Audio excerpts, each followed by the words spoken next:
Okay. Just wanted to touch up on something real quick. Going down to how the Sinaloa cartel is able to use cryptocurrency to launder money. Between 2022 and 2023, they're able to launder $869,000 um, through cryptocurrency.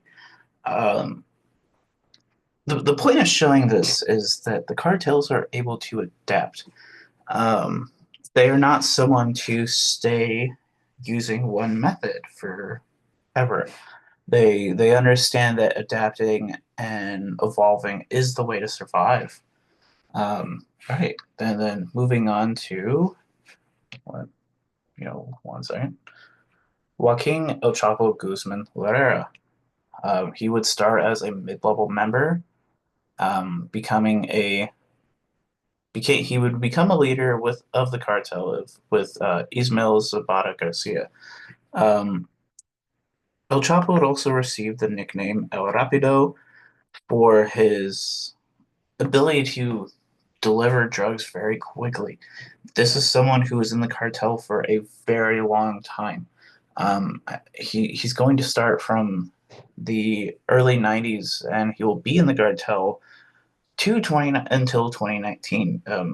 Arguably, you could still say he is there now, but you'll kind of understand why he's really not so much anymore. Um, this guy he was truly a genius. He was able to really revolutionize the drug game with his use of sicarios, which are hitman that he would have um, really just enact his policies out. Where if someone didn't want to do something, El Chapo made sure they did something using sicarios. He would also gain his nickname El Chapo for his short and stocky build. I forget exactly what Chapo means. If anyone would like tell me um, after they see this video, please do.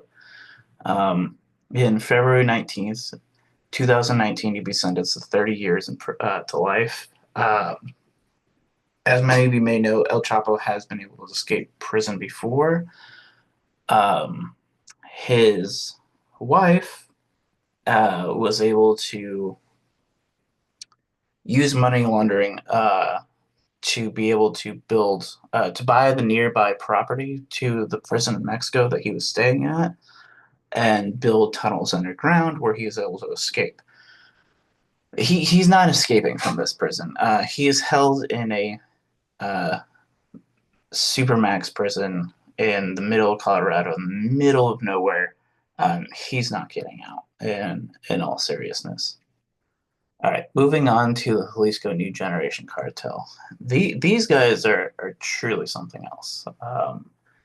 They move more like the Taliban than a normal cartel. Um, they're extremely violent and ruthless. Um, their abbreviation in Spanish is CJNG.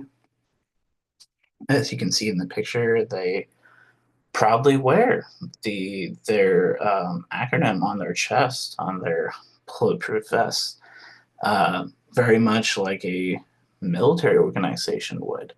But they would form after splintering from the Milano cartel.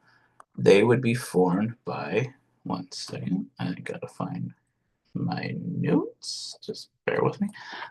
They were led by, or excuse me, they're still led by a former police officer and Milano cartel member named Nemiso Osuguera Ramos, or better known as El Mencho. They would form a wing called Mazetas, which means Zetas killers, and they would begin hunting Las Zetas in Veracruz.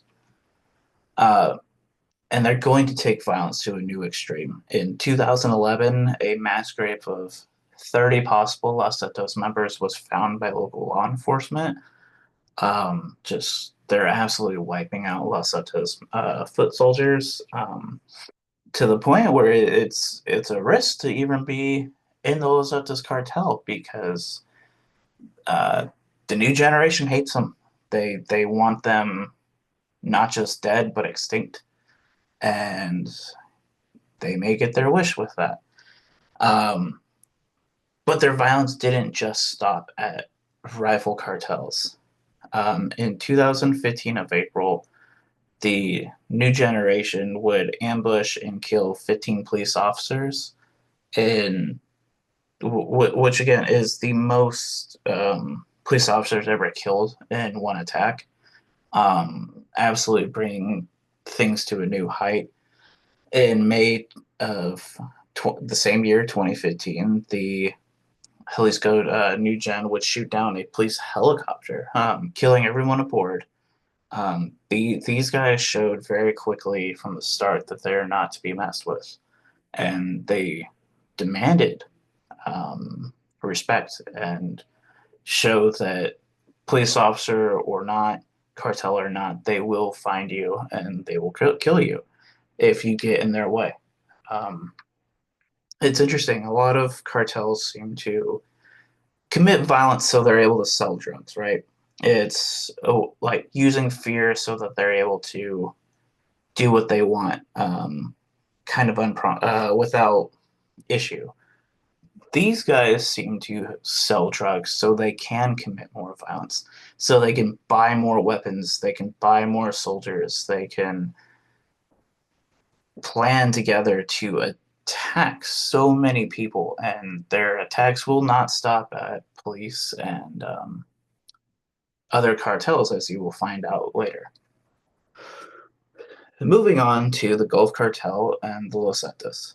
Um, I also, when I originally grabbed this picture, I didn't notice this. The Gulf, I believe this is a picture of the Los Zetas. There's a guy laying prone on the left. He has a MG34, which is crazy because that's a machine gun from World War II. Um, I don't know if they robbed a museum or how he got that, but I thought that was interesting. The guy laying prone is using a 50 cal sniper rifle, something that like the United States military uses for anti or excuse me counter sniping and disarming vehicles.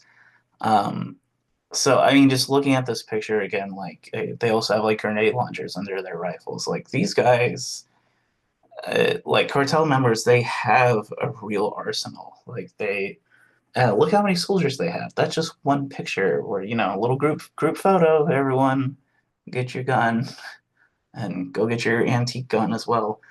Um, these are dangerous guys. Like they're not playing around. The Gulf Cartel, so founded in 1984, had ties to the Cali Cartel. So again, this is this connection I was talking about with the Colombian cartel. The Colombian cartel and the Cali cartel, oh Jesus, the Cali cartel and the Gulf cartel are going to work very well together. The Cali cartel is more using the Gulf cartel at this time to again help push drugs up into the United States, but we're seeing this connection being built all the way back into the 80s.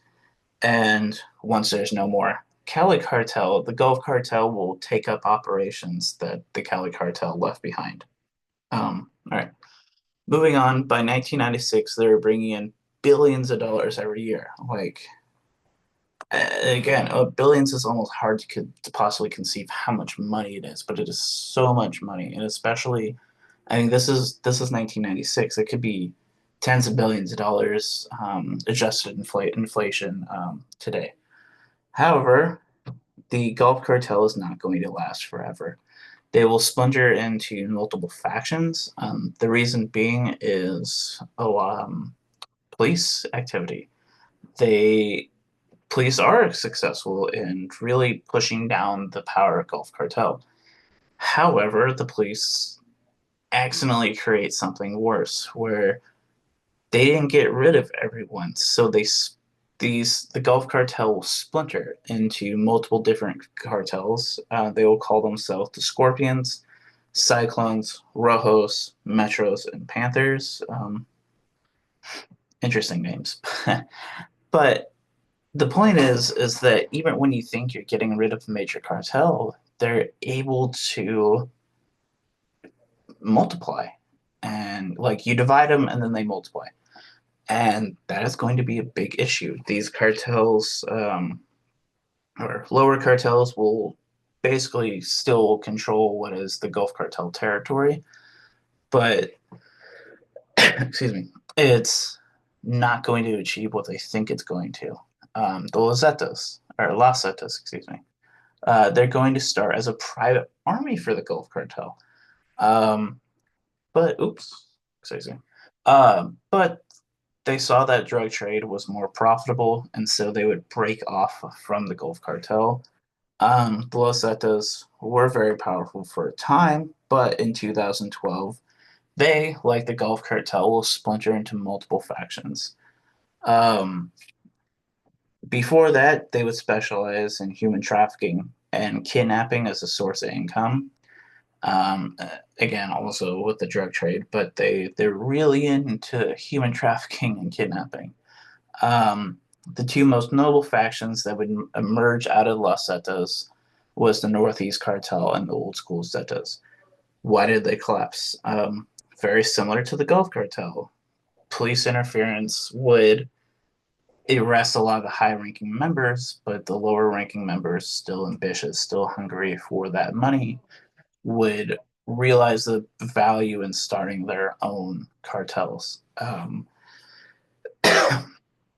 Also, the Jalisco New Gen cannot be downplayed with this. Because they were able to kill so many foot soldiers, it was seen as a risk of being a Los Zetas. So starting your own smaller cartel was easier for them, and but that would lower members of Los Zetas. Successfully, the new gen would pretty much help destroy the Los Zetas.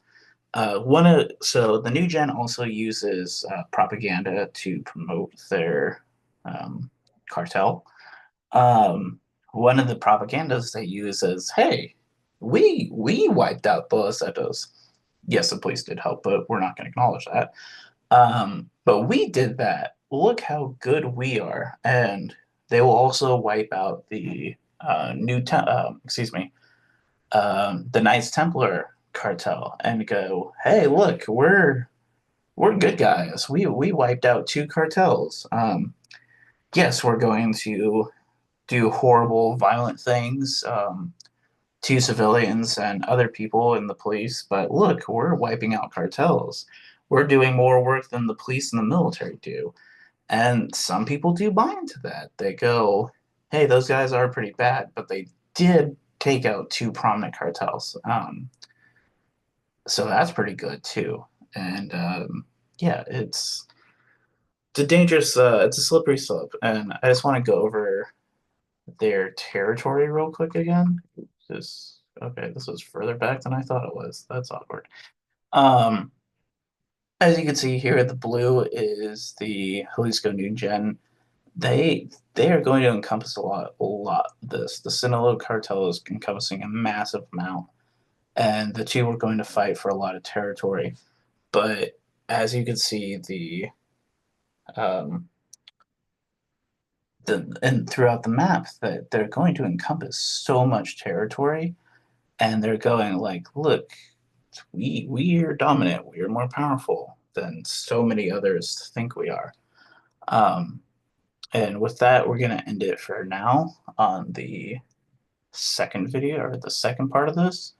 But it is showing that the important thing to understand is the cartels are going to be extremely powerful, and they are going to get what they want through fear, through money, and through power. But yeah, so we're gonna end it here for now.